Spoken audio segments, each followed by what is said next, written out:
teh cai kan sumuhun sifatna beureum kumaha kurang lamun diinum rada aya karasa tehan ieu naon yeuh kopi cai keneh cai ngan kuari mah cai kopi warnana hideung lamun diinum kurang pahit oh eta cai kopi teh warnana hideung mun diinum pahit mun lain pahit mun teu pahit lain kopi mun teu hideung lain kopi kanyawan tadina kopi bae ge ieu ge Gusti Allah ge sarua bae ieu teh Gusti Allah kasipatan kidam teh artina iheula nu miheulan kasipatan ku bako tetep pandari tungtungna mukhalafah lil hawadis yamu binasi wadaniyat kudratirat ieu Allah ngadamel bumi tapak dadamelan Gusti Allah bumi ngaranna dalil aya dadamelanana berarti aya nu ngadamelna tak eta teh kos kitu teh tahap awal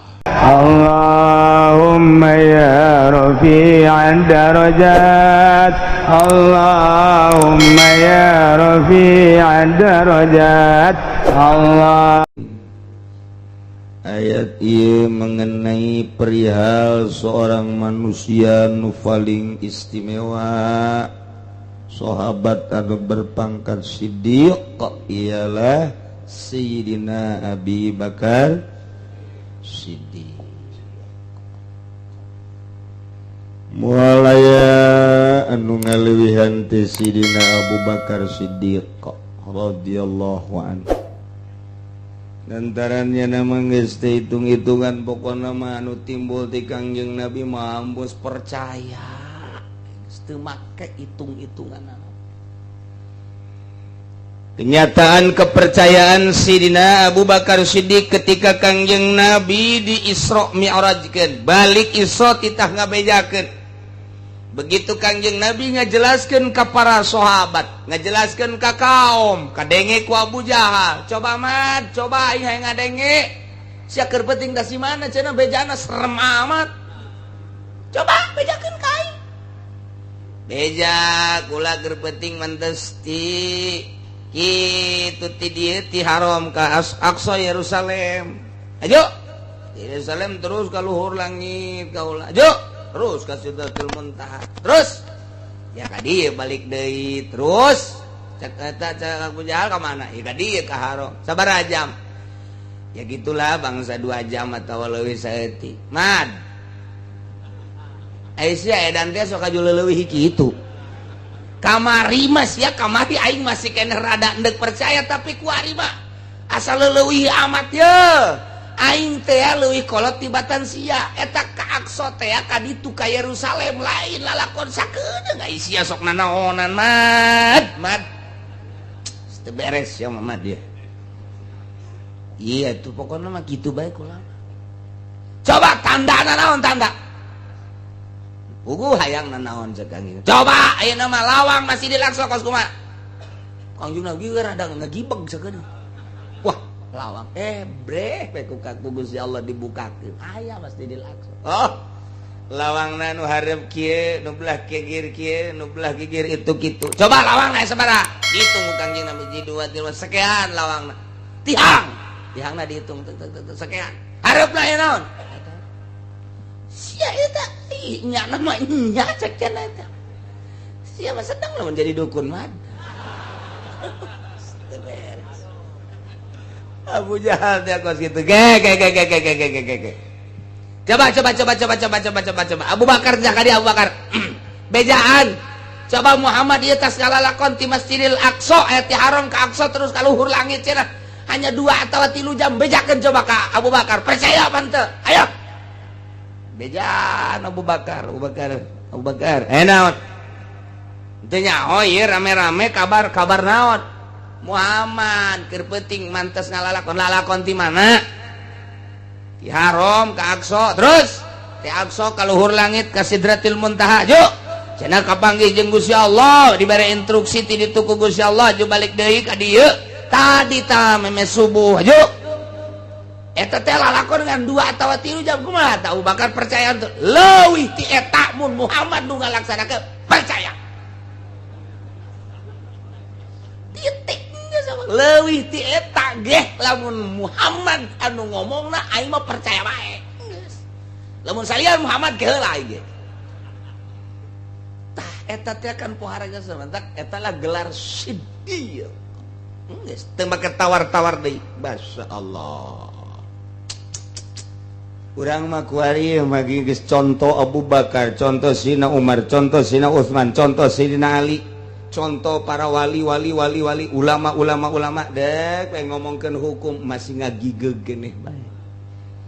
Geus loba contoh-contoh. Dongeng Kangjeng Nabi urang tetep masih ngagigeg keneh bae.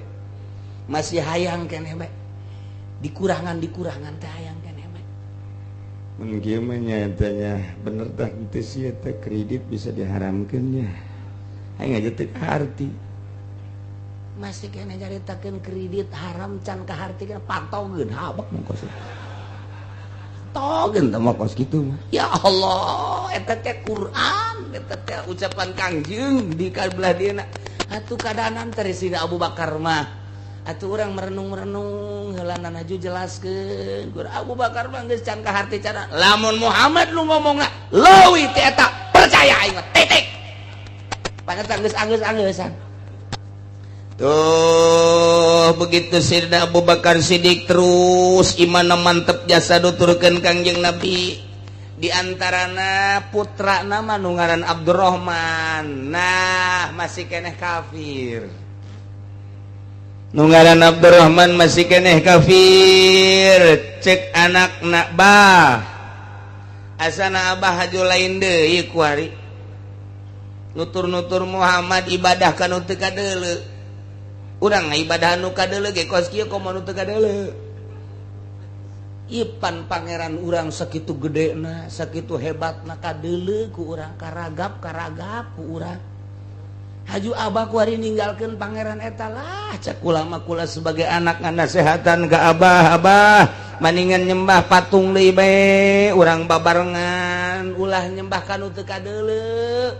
Hese cenah Allah tadi kaler ja eueuh di kidul, eueuh di wetan, eueuh di kulon, eueuh di luhur, lain di handap, lain di tengah, lain di mana tuh di mana? Can dibere hidayah mah kitu bae. Hese bae can dibere hidayah. Urang ge ngarenung we can dibere hidayah mah ya aing nyembah ka pangeran, pangeran kos kumaha. Artina lamun beureum-beureum mun hideung-hideung. Mun gede-gede sakumaha? Mun di luhur uncang-uncangna di mana?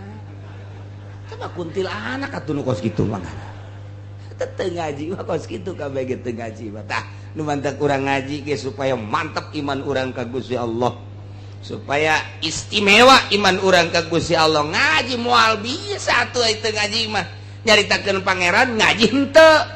Nyaritakeun hukum ngaji henteu atuh moal becus kajian kumaha ge ngaji. Seminggu sekali ngaji neangan tempat anu sikluk bari ngarokok di dinya ngopi memehna ngadahar uduk heula can balik geus pesen sate nah di dinya geus saya tenang begitu der ngaji reup nginaheun jasa beres amin amin amin kakara kudang bebeja kanya kadu di imah bu ngaji nikmat jasa oreganan kerek. Tah, Sik Abdurrahman kitu bah, urang mendingan nyembah patung bae lah tos kitu. Eta Sayyidina Abu Bakar Siddiq teh ngahulang bae. Boga anak teh can nuturkeun horenganan. Akhirna turunlah ayat ieu ti Gusti Allah merenungna Sayyidina Abu Bakar Siddiq hayang ngajawab kanu jadi anak. Torojol malaikat Jibril mawa ayat nyampaikeun ka Kangjeng Nabi urang Kangjeng Nabi Muhammad sallallahu alaihi wasallam lantaran Sayyidina Abu Bakar Siddiq unjukan ka Kangjeng Nabi kaulama luar biasa iman ka Gusti Allah geus teu bisa be diganggu gugat tapi anak mah ya Rasulullah nu ngaran Abdurrahman kitu tah ajakanana Tarajal malaikat Jibril mawa ayat ieu Qul anad'u min dunillahi ma la yanfa'una wa la yadurruna. Bejakeun ku anjeun Muhammad anadu apakah kami kabehan ngaibadahan gitu kasalian Allah kana pangeran yakni patung nuh teu ngamangpaatkeun jika diibadahan teu ngamadaratkeun jika ditinggalkeun diibadahan teu ngamangpaatkeun diantepkeun teu ngamadaratkeun maknya kudu ngaibadahan patung anu model kitu sipatanana. Boro-boro jang ngarizkian batur, boro-boro jang nyalametkeun batur, pugunya na huluna kurang didedet-dedet ge jang moal kukumaha. Patung diome kurang, patung kurang dikukumakeun ieu. Sapira patung atuh. Nah iyalah mala yarfauna wala yadurruna. Diibadahan sakitu, teu diibadahan sakitu. Mangpaatna, madaratna. Diibadahan sugan ngamangpaatkeun, diantepkeun sugan ngamadatkeun. Tuh teu sapira batu. Bejakeun coba Muhammad. Qul ucapkeun ku anjeun Muhammad, anad'u apakah kami kabehan ngaibadahan salian Allah bentukna patung nu teu ngamangpaatkeun jeung teu ngamadaratkeun. Wa nuradu jeung apakah urang kabehan teh kitu dibalikeun deui ka tukang ka masa-masa jahiliyah, dibalikeun ka musyrikin deui nu kuari geus urang boga petunjuk ti Gusti Allah ba'da iz hadanallah sabada Allah geus tuduhkeun ka urang kana Islam kuari kudu balik deui ka ditu bejakeun manya kudu kos kitu ulah artina mah inkari eta mah percis kalladzi istahwatu syayatinu fil ardi hairon kos jelema anu disasarkeun ku setan di muka bumi ya hairon bingung teu nyaho arah jelema anu kasarung jelema anu kasasar jelema aya di tengah-tengah leuweung jelema aya di tengah-tengah huma di tengah-tengah daratan atawa di gurun nyana teh teu nyaho jalan mana kaler mana kidul mana wetan mana kulon ngaranna kapahung ka teh nu kos kitu teh mun cak bahasa urang mah naon ngaranna katulimbeng percis kos lalaki boga pamajikan hiji katulimbeng teh ngaranna sebab kadinya deui tulimbeng tah bujeu geus lalaki teu nyandung katulimbeng. Aduh teu nyaho jalan.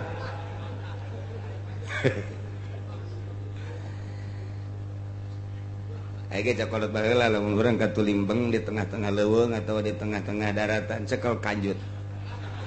Kalau beratan mana? Lamun beratan anu katuhu ka katuhung gitu tadi. Bener eta kolot baheula teh kos kitu. Lamun ternyata beratan ka kenca gitu. Tah eta mun lalaki mun awewe. Heuh kabeneran ieu teh anu katulimbengna awewe. Atau baris awewe. Nah iya kumaha tetep gedean numal belah mana. Masya Allah.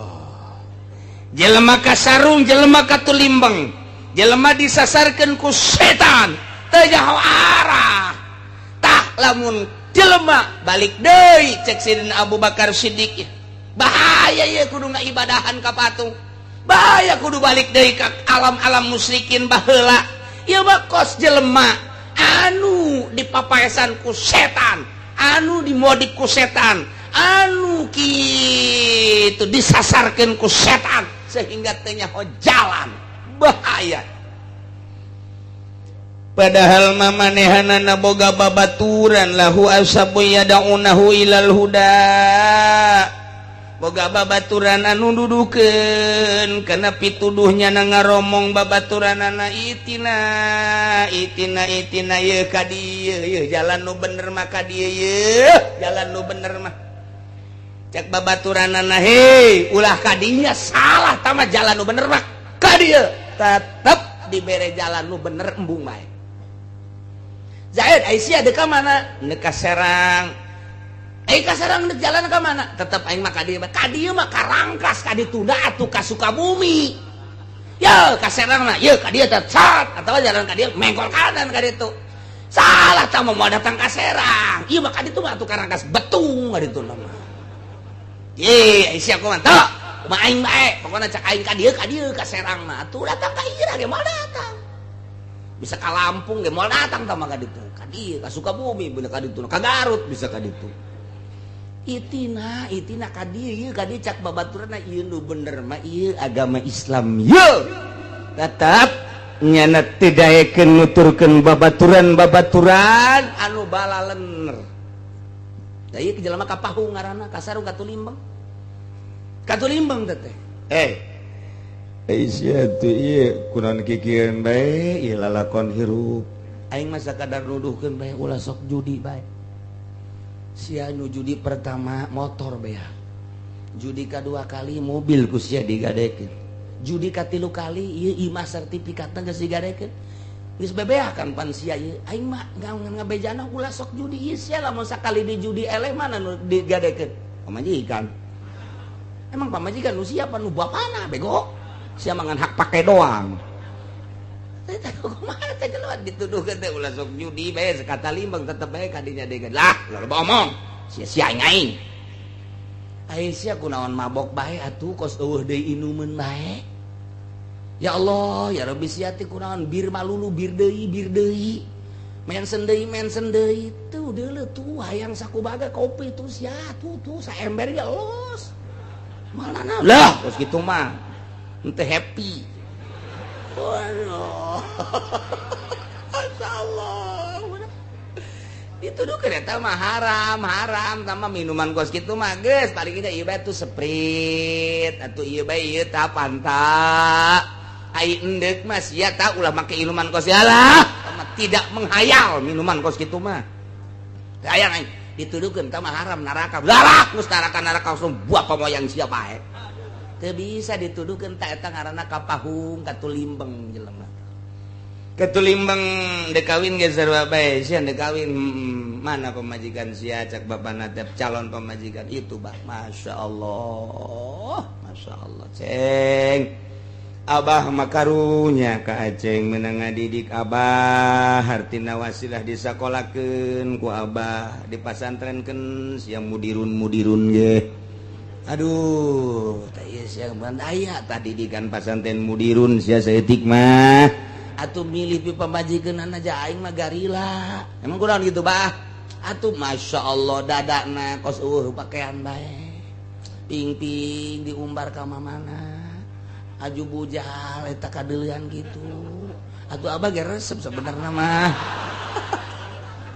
abah da ondo-ondo masyaallah ceng emang eueuh kitu nu make jilbab ceng emang eueuh kitu make baju panjang abah mah garila ieu dinasehatan tuh abah geus ngomong tuh jeung anak mang anu di pengkolan coba dah tepok ka ditu tepok ditempok ka ditu aya make jilbab rapi ditanya kumanehan anak abapana emang anak abah ieu mana anak abah mah masantren di mana masantren di anu lila 15 tahun keur rumah keur asupna umur sabaraha keur asupna umur 16 di pasantren 15 jadi jumlah 3 hiji bangkotan tamat aduh tah eta abah mah resep tah geus aya pendidikanna sia teu kudu hese engkena ngadidikna mandina geus bisa mandi head geus bisa mandi nipas geus bisa atuh kabelah dina salatna nya mah geus terbiasa maca Qur'anana rapi engke panjang sia keneh engke jangan ngadidik anak abah mah sakitu henteu bah geus bae pokona mah jakula nu neuk ngalakonan rumah tangga geus kumaha kula bae serahkeun ka kula abah nu ngabiayaan urusanna ka ditu kumaha kula pan bloon eta kos bener tah ngomong tugas abah mah ngabiayaan tetek geus ka dituna kumaha kula jiblon meureun digantung sia ku aing kumaha nya bae tah eta ngaranna katulimbeng budak teu ngadenge nasihat kolot katulimbeng nasihatan deui ku bapana cak aing sia kudu ka ditu ulah kadinya emang kunaon gitu bah eta mah jang aing leuwih berat tambah bapak bloon jasa tamah tadi nasihatan ku kolot mah masyaallah jang hirup sia-sia keneh engke ka ditu sia ngeunaheun boga anak jangan didik anak kaditu nangeunaheun kadanan kunyeun pasantren mah atuh jang sia-sia pangeunaheun teh tetep katulimbeng budak ayeuna mah teu daekeun dikawinkeun kanu kitu sebab neuleuna hanya nu glamor doang anu berkilo-kilo sakitu doang geus kadituna zat kawin beres hayang kadinya bae mandi head can bisa mandi nipas teu bisa sholat maghrib 5 rakaat kira-kira sholat subuh 4 rakaat lah naonan tuh kita hanya kumitohanat neng emang sholat subuhnya seberapa rakaat 4 sholat subuh mah 2 rakaat 2 mah tong kos gitu mah belek ceknya nanti pula mah geus diopatkeun bae lah padahal mikir bae aing si bener tas kan hese tah salat bae ge can bisa didikan makaning pamajikan mah hese dididikna ku pekes mana aya salaki bisa ngadidik salat ka pamajikan moal aya pang hese-hesena ngadidik pamajikan hese bikin ka batur bae geus hese ngadidik pamajikan mah lamun pamajikan didik ku salakina dijebian bae lain kitu lain kitu ngalojokeun tah mah kos kitu mah jadi salaki mah ngadidik pamajikan bener ge geus salah bae hese bae kajen kuku mah ge pang hese-hesena muridna pamajikan. Eta ning bikin bae ka batur ajak ngaji bae habek lah hese tah kadenge ku sia. Kadenge. Tuh. Pas salakina hayang nyandung. Pas ngaji kiai ngabahas nyandung. Datang ka imah kadenge tah ku sia. Dah, sekongkol tah mah kajen kuku mah ge. Pajar persekongkolan. Aduh, Masya Allah, hese bae, pamajikan teh hese bae. Masya Allah, pokoknya ngadidik pamajikan hese bae guys. Lamun aya jelema bisa ngadidik pamajikan, bo tama saluhureun wali teh mah. Hese pamajikan, ya Allah. Tapi lalaunan, ja makhluk Allah keneh pamajikan ge lalaunan dan ulah ku nafsu. Apakah kami kabehan ya kudu nyembah ka patung deui balik deui ka masa musyrikin ka masa kemusyrikan wah cek Sayyidina Abu Bakar khususna umumna seluruh moal maknya kudu balik deui tah lamun aya jelema nyembah ka patung padahal geus aya hidayah Kangjeng Nabi teh nuduhkeun Islam diutus ku Gusti Allah titah dakwah nauhidkeun ka Gusti Allah mawa agama Islam geus aya pituduh mah nya atuh kudu balik deui ka ditu eta mah ngaranna katulimbang nu geus atuh mun kitu eueuh nu nuduhkeun ieu mah aya nu nuduhkeun tah eta jelema ge lahu ashabu yad'unahu ilal huda aya nu nuduhkeun kana petunjuk teh tapi nyana teu daekeun nuturkeun petunjuk atuh moal datang-datang ka jeung kukumaha padahal geus diitina ge ka dieu nu bener mah Islam tatep bae nyana teu daekeun ngaijabah moal beres babacaan bae ge kudu aya guruna fikih kudu aya guruna tauhid ge sakomo tama tauhid mah urang lamun ngaji tauhid atuh teu aya guruna bakal bahaya hese maca bae di buku bakal cilaka panteu dijelaskeun tauhid makan kudu dijelaskeun Allah aya sifatna Allah teh wujud hartina aya kasipatan ku kidam kasipatan ku bako kasipatan ku mukhalafah lil hawadis contohan coba kieu contona ieu ayana Allah teh aya dada melanana cukup tah jang nandakeun ayana Allah aya dada melana mustahil Allah lantaran aya dada melanana mustahil aya dada melana nu ngadamelna tah kos kitu tah ngaji ngaranna ngaji tauhid tahap awal ieu naon ieu cai teh cai kan sumuhun sifatna deureum kumaha kurang lamun diinum rada aya karasa tehan ieu naon kopi cai keneh cai ngan kuari mah cai kopi warnana hideung lamun diinum kurang pahit oh eta cai kopi teh warna na hideung mun diinum pahit mun lain pahit mun teu pahit lain kopi mun teu hideung lain kopi kanyawan tadina kopi bae ge ieu ge Gusti Allah ge sarua bae ieu teh Gusti Allah kasipatan kidam teh artina tiheula numihelan kasipatan ku bako tetep pandari tungtungna mukhalafah lil hawadis yamu binasi wadaniyat kudratirat ya Allah ngadamel bumi tapak dadamelan Gusti Allah bumi ngarana dalil aya dadamelanana berarti aya nu ngadamelna tak eta teh kos kitu teh tahap awal supaya karasa kabladina Gusti Allah teh kumaha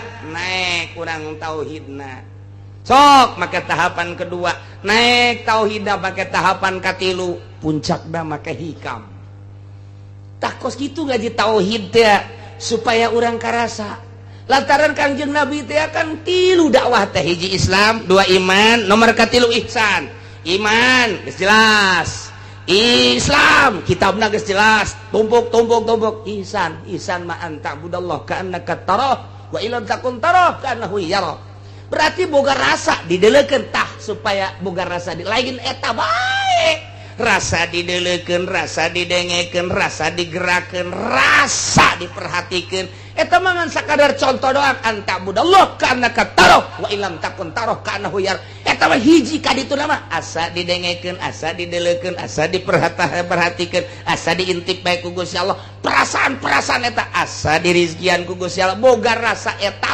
tah ihsan ngaranna hayang datang ka dinya kudu Islam narapi iman narapi naik kakarat moal daekeun jelema nu geus ihsan mah nonton TV moal daekeun nya kieu bae nu boga rasa Allah naleukeun aing ye Allah naleukeun aing bu aing didaleukeun ku Allah aja aing didaleukeun ku Allah keur nonton TV cak Allah pan teu bagus tah nonton TV berarti aing dibendu ku Gusti Allah atuh aya kitu mah aing meureun suluh neraka lah kajenna keuna jadi suluh neraka lah laon pan eta moal daek lamun jelema geus boga rasa didaleukeun didengekeun diperhatikeun ta eta teh luhur berarti isin ka Gusti Allah sieun ka Gusti Allah harapan anak sieun jeung isina beuki tinggi sabodok aing mah dibendu ku makhluk masa pira makhluk nu penting ulah dibendu ku Gusti Allah dipuji ku jelema mah lah kuari muji sore mah kadang-kadang ngabenduan teu aing mah hiji we Allah tah eta ngomong teh babari hayang datang ka dinya make tahapan kumaha tahapan aya nu nuduhkeun ceng ye wudu nu bagus mah kieu pikih ngaranna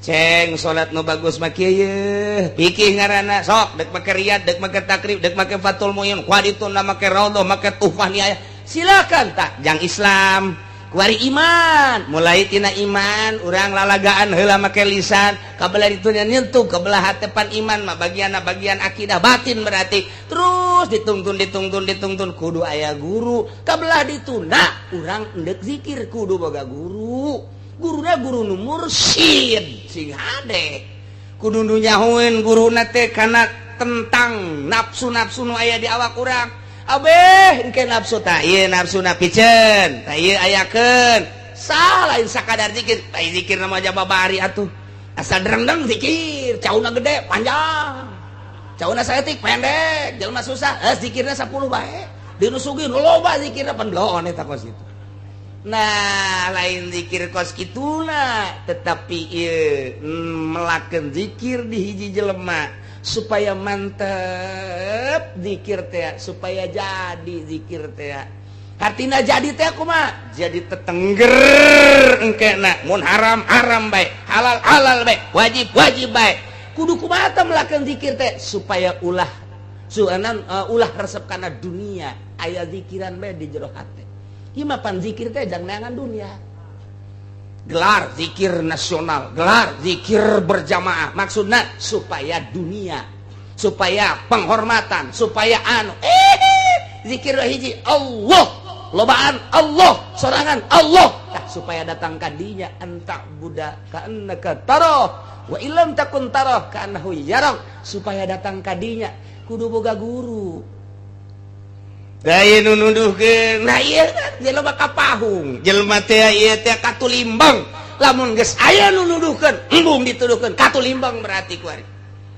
kuari katulimbang baheula katulimbang kuari ge katulimbang geus puguh aya kiai nu nuduhkeun nyana kiai katulimbang teh jelema teh katulimbang teh jelema teh ulah ngeridit loh, ulah ngeridit wah rese teng ngeridit bakuari mah kato limbeng teh jelema kos ulah ada deposito sia teh aya anakan jak tiba heula ge duit mah tilok anakan nu anakan mah bebek sia kunaon teh yalah geus sararese kuari usaha mah kato limbeng teh mah nu kos kitu ngaranna ulah mabok atuh haram mabok we katu limbeng teh geus aya pituduh tapi tetep bae nyana mun ngadengikeun pituduh mun nuturkeun pituduh ulah zina atuh tapi zina we katu limbeng hei para penguasa ulah datang ke jujur jeung ada si jujur atuh sia tanggung jawab sia amanah sia tadi pundak sia mun sia modar keur kos kitu asana di akhirat dikarabekeun di neraka sing ade sia amanah ti rakyat sia salurkeun duit-duit rakyat ku sia sing ade ya dah ngocoprak peta kiai katu limbeng tak kos gitu tak kula mah nanya bae kira-kira loba anu katu limbeng tah loba anu henteu tuh atau emang nyana ieu nu katu limbeng masyaallah ge pas keur taun baruan Raja Mutasim ngainstruksikeun ka askari-askari teh abri polisi abri ada beberapa titik di negara kita yang sedang mengadakan hiburan. 1, titiknya belah sana. 2, sana. 3, sana. Dengan demikian, kerahkan semua prajurit supaya amankan di berbagai titik-titik hiburan. Silakan laksanakan. Siap dan Panglima ngatur strategi ke anak buahna supaya sana sekian personil, sana sekian personil, sana sekian personil. Hati-hati caranya, tak diberi untuk mengamankan negara. Berangkat. Panglima ngontrol. Dan Panglima mah teu nyahoan Medan. Atuh teh nyahoan Panglima mah di mana Pasar Kemis teh nyahoan, di mana Cikupa teh nyahoan, ya Panglima mah di ditu bae di luhur. Tah mah biasa bae bangsa Kurawa. Prajurit dihandap, bos disebar supaya ulah uruhara. Panglima ngontrol, begitu ngontrol nyana teu nyaho di mana ieu nu sabenerna ngan aya bae sket didinya teh aya ta petunjuk jalan denah kadi oh iya hiji nu belah di kulantaran rasa ragu aya aki-aki didinya teh ditanya Ki di mana tempat hiburan Ki tempat hiburan di mana ya Ki ieu kan tahun baruan Ki tempat hiburan mata pengkolan didinya aya imah aki belah hareupna didinya aya ngeplak eta tempat hiburan didinya. Ya terima kasih Ki. Ya. Begitu sesuai jeung pituduh aki-aki pengkolan aya imahnya na ka ditu bener aya nu ngeplak sial kuburan ieu mah. Cak Panglima aing geus datang deui ka si aki ngalojokeun aing teh nyaho aing Panglima meureunana. Datang deui ka dinya Ki. Ulan tempat hiburan di mana? Kan tadi geus dituduhkeun cak pengkolan di dia imah eta imah aki aya jalan ke belah dituna nu ngeplak eta tempat hiburan tambah kuburan Ki. Eta tempat hiburan masa kuburan caknya eta lah tempat hiburan nu paling indah nikmat lamun geus ka kuburan sangkilang di luhurna ge geus dimat komo ka handap ngaco si aki manya kuburan tempat hiburan sakali deui Ki. Kula ia adalah Panglima kergatur strategi untuk keamanan geus dibagi sekian personil. Nah kula ieu teu nyaho ye jejak arahna ye ka mana ye tempat hiburan camat Ki di daerah dieu eta tempat hiburan ulah macam-macam Ki ka ditampilin kugu eta buaplok alhamdulillah cak si aki emang karak ditampilin alhamdulillah cak Panglima kuat amat nih jelema ya kencak waris ya Ki tempat hiburan di mana eta di dieu tampilin deh kencak joger alhamdulillah di talian si aki tapi di jero hatena mah ieu si jelema bener apa lain jeung ulama tak lain. Lamun kiai ieu atuh aing bahaya ceknya lain. Aya pikiran mah kos kitu aya. Polisi abri ka kiai mah aya bae sanajan galak ya tetep bae aya. Sebab dianggapna kiai mah deket ka Allah kecuali Kiai Golkar. Kalian gunyana diseret dibawa ke istana. Laporan Tuan Raja. Ya. Eta sa? Aki-aki. Jaga kena hudang. Begitu hudang, wow, raja langsung nangkep. Wah. Cak panglima aing ya bahaya. Cium tangan raja. Oh, kiai. Wah, bener bae. Cilaka aing, cilaka.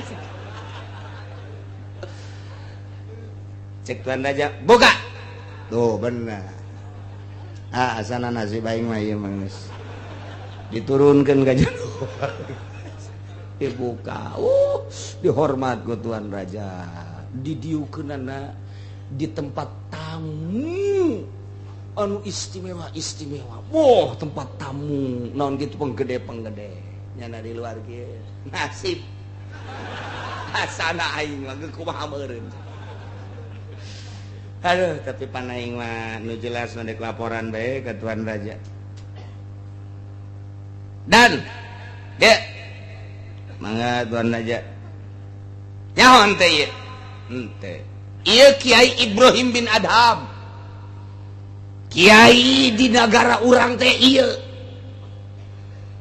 Dek nanya naon anjeun ka dieu? Urusan Islam, urusan iman, urusan ihsan ieu kiaina. Kunaon kumaha dina? Coba ka dieu laporan, kunaon mantak dina? Nyana ngahinakeun abdi. Kunaon mangahinakeun anak? Abdi pan ditugaskeun ku raja titah ngatur strategi keamanan ku abdi entos disebar personil beberapa personil ke berbagai tempat-tempat hiburan supaya aman. Ayo, kula kebeneran kontrol teh nyaho di daerah eta teh di mana tempat hiburan ngaranna ge pan abdi mah di luhur bae keur ngontrol anak buah. Nanya kaki ieu tempat hiburan di mana dituduhkeun ku nyana kuburan. Bener, Kiai? Nuduhkeun kuburan bener. Pan atuh Kiai bisa nuduhkeun tempat hiburan ka kuburan lain tempat hiburan masih. Tuan Raja jeung Panglima ku bodo-bodo teh. Tuh Kiai mah kos kitu tah. Raja tinggal raja di bodo-bodo. Atuh bongan nyana nanyakeun anak kula.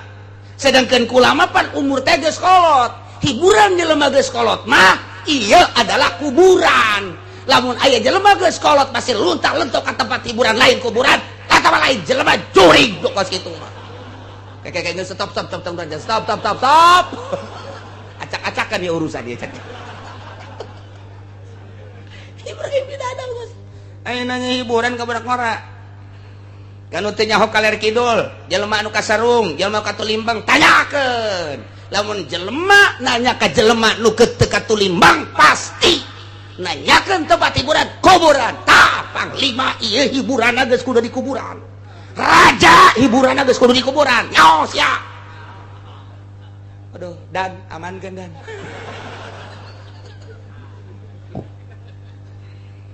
Tapi asup ka jero hate Tuan Raja. Oh, jadi jelema kolot bagus teu layak hiburan rarame. Hiburan nu kolot mah geus kudu ka kuburan. Hiburan teh geus macam-macam. Jadi nasihat seorang ulama anu ikhlas, nasihat seorang waliullah anu ikhlas. Teu pamrih deuk ka saha sebab naon? Eueuh unsur hayang di alam, eueuh unsur hayang dibere, sekalipun raja keur kasarung jeung katulimbeng mah luruskeun itina. Panglima perang kasarung tuduhkeun ieu teh. Ngan ieu mah caritana nuduhkeun jalan ka Allah. Masa sih kudu make hiburan-hiburan? Tahun baru lain ngadoa ka Gusti Allah hiburan. Ieu ngaranna jelema katulimbeng. Lamun di lembur urang tahun baru lain ngadoa ka Gusti Allah katulimbeng. Cenah eta mah Ki Haji katulimbeng. Cenah eta mah pamarentah patulimbeng, bin katulimbeng. 3 kali bin tah mah geus. Katulimbeng di Indonesia kuari tahun baruan lain ngadoa ka Gusti Allah tahun kaharep mudah-mudahan dibere jembar. jembar segala rupana urusan rezeki kahirupan sehat dan lain sebagainya ditingkatkan ibadah lain ngadoa kos kitu hiburan. Nah di Indonesia teh camat mun ngayakeun hiburan tahun baru camat Katulimbeng, lurah mun ngayakeun hiburan lurah Katulimbeng bin Katulimbeng bin Katulimbeng bin Katulimbeng bin Katulimbeng bin Katulimbeng bin Katulimbeng bin sabaraha bin eta Katulimbeng lain cakula cak Ibrahim bin Adham dina dongeng supi na kos kitu ulah Katulimbeng cenah hirup mah atuh geus kolot mah tah hiburan teh ka kuburan. Cek Raja Mu'tasim teh ke maksudna ka kuburan teh hiburan kumaha hehe dek geus kolot mah dek ka mana deui mun lain ka kuburan sedengkeun di kuburan kapanggih jeung Allah kapanggih jeung nikmat kubur. Di dunia mah urang kuari salat di kuburan mah teu kudu salat, di dunia mah urang kudu maca Quran di jero kuburan mah teu kudu, di dunia mah kuari kudu puasa di jero mah geus teu kudu. Berarti kan urang teh terhibur di jero kuburan teh ku kaindahan-kaindahan kuburan. Tah nu geus kolot da kudu boga pikiran kos kitu raja amankeun bahaya ieu mah ngamuk bahaya nu kos kitu. Cek Raja Mu'tasim Kiai geus lah ulah loba omong ku imah dibere bingkisan bae nya bawa ka imah geus ulah loba omong hiburan mah hiburan atuh kami anu karolot di dieu geus teu kudu hiburan mama mah di itu di imah bae geus naon dia bingkisan naon hah gede apa leutik itu kan pun gede leutik ya leutik teu hayang aing teu beli mobil teh mah kos Fortuner tah kan bloon eta ge kos gitu tah. Tapi Ibrahim bin Adham haram kura nganasehatan raja nganasehatan panglima kudu nyokot hadiah haram beusi nasehat kula diojol jeung nasehat jeung hadiah haram kula mah kuari ulah coba-coba nasehat kula diojol jeung hadiah kula titik kula mah dek balik bae lantaran kula ka dieu diseret kula seret deui ka ditu ulah sakudu raja ulah aya tuh banyak seret deui sakumaha aslina bae kula mah geus pokona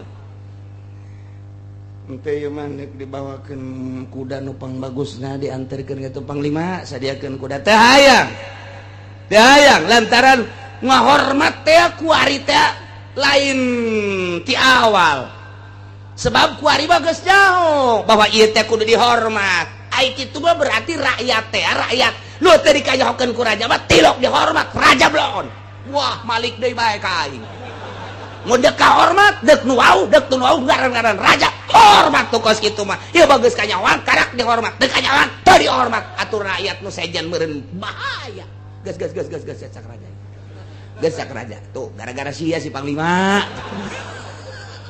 amalaya ieu nasehat cek jangan gas kula mah hadiah moal diojol nasihat kula jeung hadiah dek dipersilahkeun make kendaraan bagus teu hayang ka ulama mun teu daek nyeret kula mah dek lempang bae balik ka ditu henteu kula mah dek wah kajen teh disadiakeun kendaraan bagus tetep lantaran awalna teu bagus ieu lamun awalna dihormat kemudian dipapageun balik lagi dipapageun masalah kula mah geus moal robah tapi awalna ieu kos kieu geus hayang kula mah ulah balik kula mah wassalam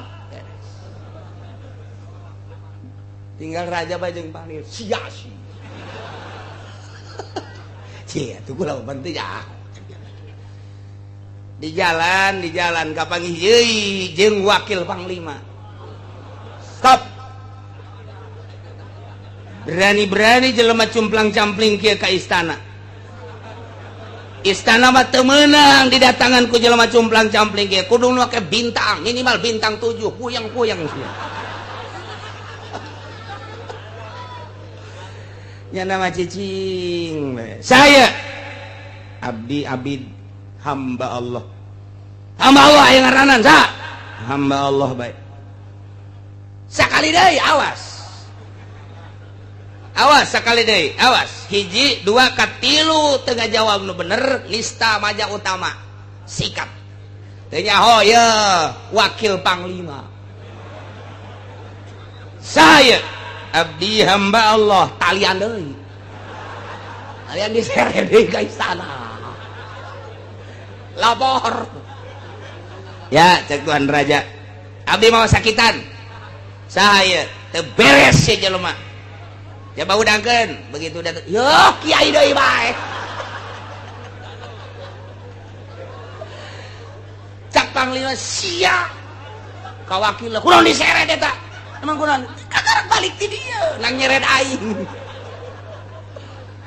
Aduh, cek Tuan Raja ke aya perihal naon deui, Nangtung. Dio ke. Lapar coba lapar ka. Kunaon ieu mantak diseret? Abdi menghormati Tuan Raja jeung istana sebab ieu keluar ti istana teu layak jelema kos kieu pasti ieu jelema edan. Wah. Ayo tetep kula untuk mengangkat martabat raja jeung istana demi bangsa jeung negara. Wah. Teu meunang sambarangan nu asup ka istana jelema cumplang-campling, tapi tetep ku kula ditanya saha nyana ngomongna hamba Allah. Tanya kedua kali deui, saha hamba Allah. Sakula hamba Allah ge boga ngaran. Lamun teu ngabejakeun ngaran, ku kula diseret dibawa ka istana laporkeun ka Tuan Raja. Tetep cak nyana hamba Allah. Ieu kan merupakan penghinaan. Masa hamba Allah bae. Kiai cek Tuan Raja kunaon atuh teu ngabejakeun ngaran. Kok hamba Allah bae? Eueuh deui nu pangmulyana cek Ibrahim bin Adam. Ieu adalah pengakuan hanya hamba Allah. Justru kula mun ditanyana lain ku macem panglima, mun ditanyana lain ku raja, mun ditanyana lain ku wakil panglima, kula ngaku kula ngaran Ibrahim bin Adam. Komo ditanya ku murid kula, komo ditanya ku rakyat mah, ditanya ku sasak kula ngaku Ibrahim bin Adam. Nu matak teu ngaku kurang nyana ngomong. Tidak tahu kamu, saya ini wakil panglima. Sombong amat. Untuk menghilangkan kesombongan pasti cekula-kula diseret deh ke istana.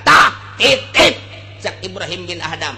Raja ulah ngarasa jadi raja, panglima ulah ngarasa jadi panglima, kakarak jadi wakil RT. Ya wakilnya na sombong jasa. Kamu tidak tahu saya wakil panglima? Mana etika Islam apa kudu kitu? Rakyat tadi urusan ngaku panglima, rakyat tadi urusan ngaku wakil panglima, rakyat tadi urusan ngaku raja. Dekar kerajaan saha jurig. Tuh, jak raja pan kieu deui bae. Blabe ieu bae. Lepaskan deui. Cek wakil hampura Tuan Raja emang tadi geus di des di dieu. Tadi sanu nyeret panglima, tuh sia kan. Silih salahkeun panglima jeung wakil. Guys, balik deh, balik Ibrahim bin Adam. Tinggal raja, panglima jeung wakil. Urang kumaha ya geus kieu. Urang dinasehatan mun lain dinasehatan teh mah dicarekan ngaranna. Atuh terserah raja cak panglima teh. Berarti urang di mata rakyat teu bagus. Berarti urang di mata rakyat sombong. Berarti orang di mata rakyat iya aduh takabur, ujub. Nah iya kudu kumaha coba orang perhatikan negara orang, rakyat orang supaya kondusif deui. Yang capek ngadenge kondusif. Di koran kondusif, di TV kondusif. Komo orang Golkar moho negara kita alhamdulillah kondusif. Bau hitut aing mah ngadenge lagi kondusif.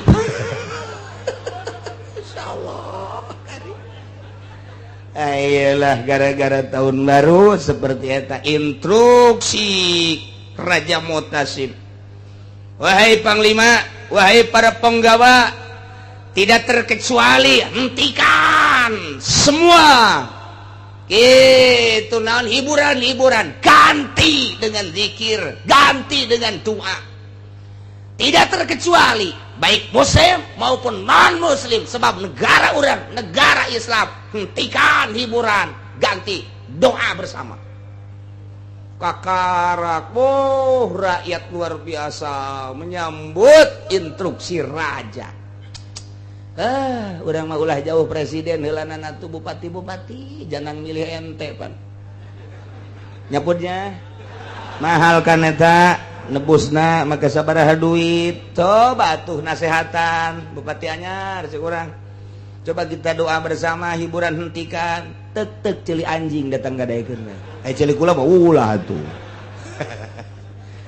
jangan ente kan milih tah nasehatan atuh coba hentikan hiburan sekupna luhur teuing bupati mah camat bae coba nasehatan cak camat kan di negara kita mah demokrasi silakan semau-maunya aja berarti camat teu boga rel yang kos kieu babok habak ku rel nu kos coba nasehatan lurahna lurah deui keur kancolah mana atuh untuk mengadu supaya agama lempang ka lurah kos kitu ka camat kos kitu ka bupati kos kitu mesti ka mana atuh ieu agama supaya lempang. Nah gitulah cerita di tahun baru Ibrahim bin Adham katangkap ku Raja Mutasim akhirna raja mah luluh lantaran nu nganasehatanana asli embung dibere hadiah asli embung dianterkeun dipuja-puja istimewa lamun kos kitu dakwah teh mun teu diojol jeung pamere teu diojol jeung hadiah rapih dakwah teh nah ieu lah keur carita itina lain eueuh pan sobat urang nu duduhkeun kana bener tapi geuninganan teu darekeun kana bener urang nasehatna ojol lamun nu ngundangna nu sugih nu bebereana gede buleudna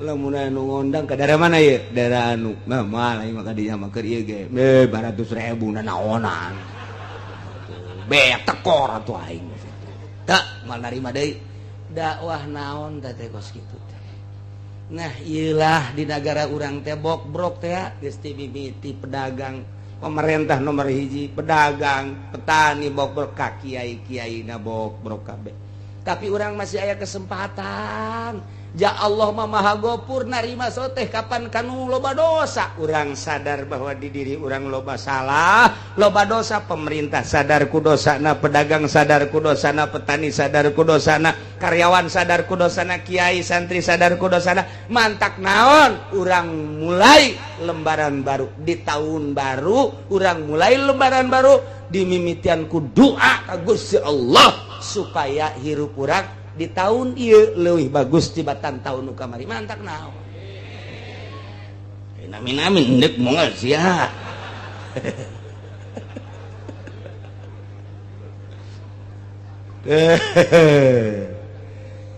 walahu ashabu yad'unahu ilal huda itina cek babaturan ieu ka dieu tapi pala yujibuhum tiraek nyubadanan kul bejakeun ku anjeun Muhammad inna hudallahi huwal huda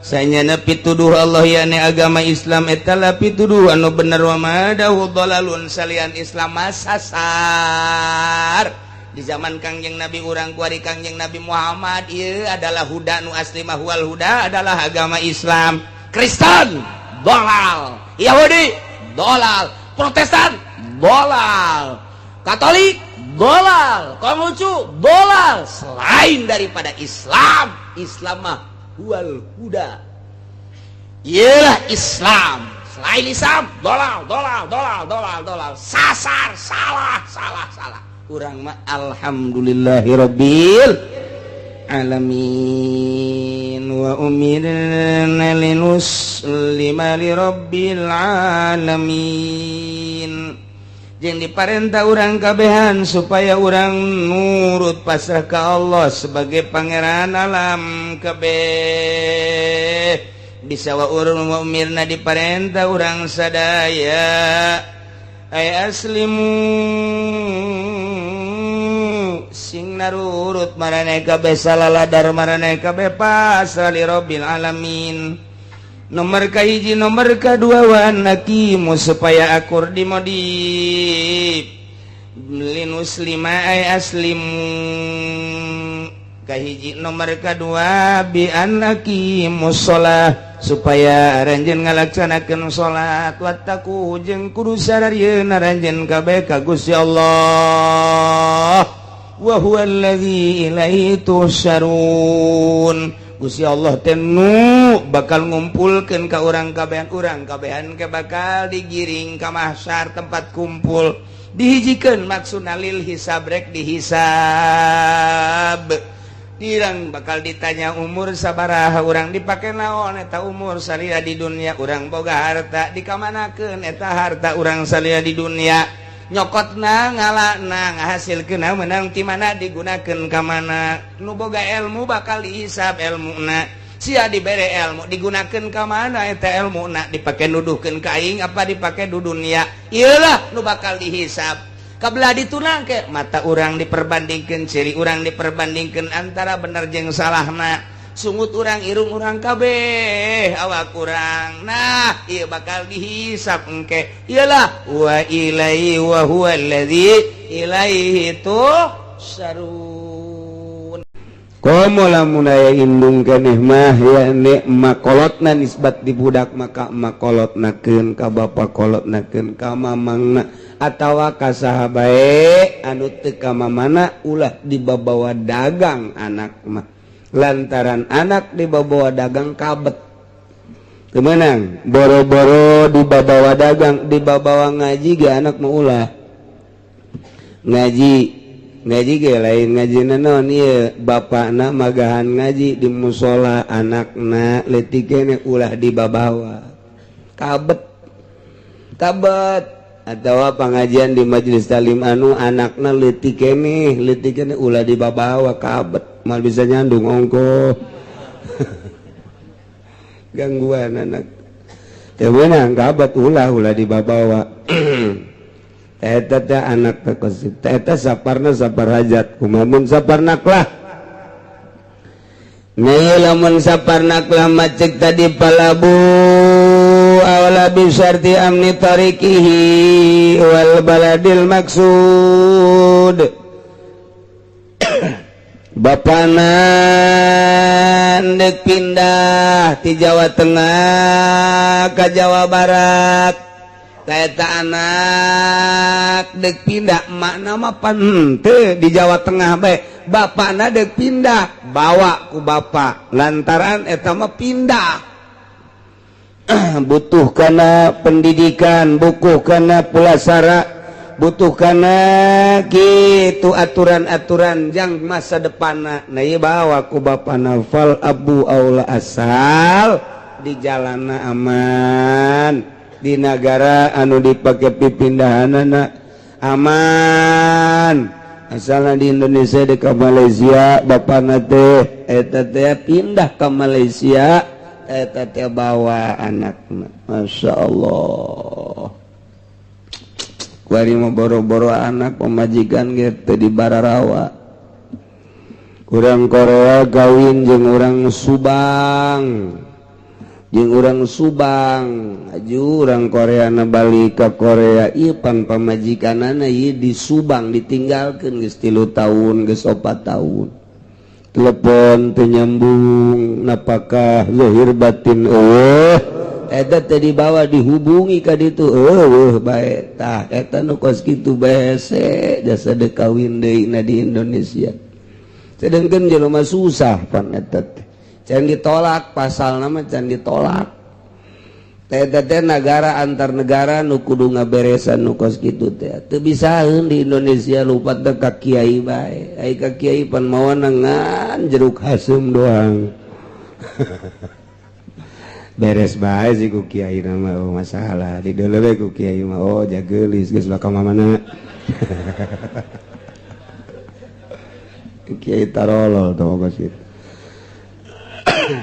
eta loba jasa kawin jeung urang Jepang urang Karawang hadena urang Pasar Kemisan urang Subang urang Karawang urang Cianjur urang Sukabumi aya urang Tangerang hiji kawin ku urang Jepang kuari indit salakina ka Jepang ka ditu geus 3 tahun geus 4 tahun ieu pamajikanana teh dipilare dina pakahan henteu ditolak henteu ta eta teh nyana endek aya nu mileuleungkeun kumaha kudu aya surat tolak ti salakina kumaha lamun nyana imah tangga jeung nu sejen salakina datang deui ka dieu urang Jepang mangkahning terkenal nyana mah bom bunuh dirina Eta kan bahaya tah. Eta kudu diselesaikan ku negara.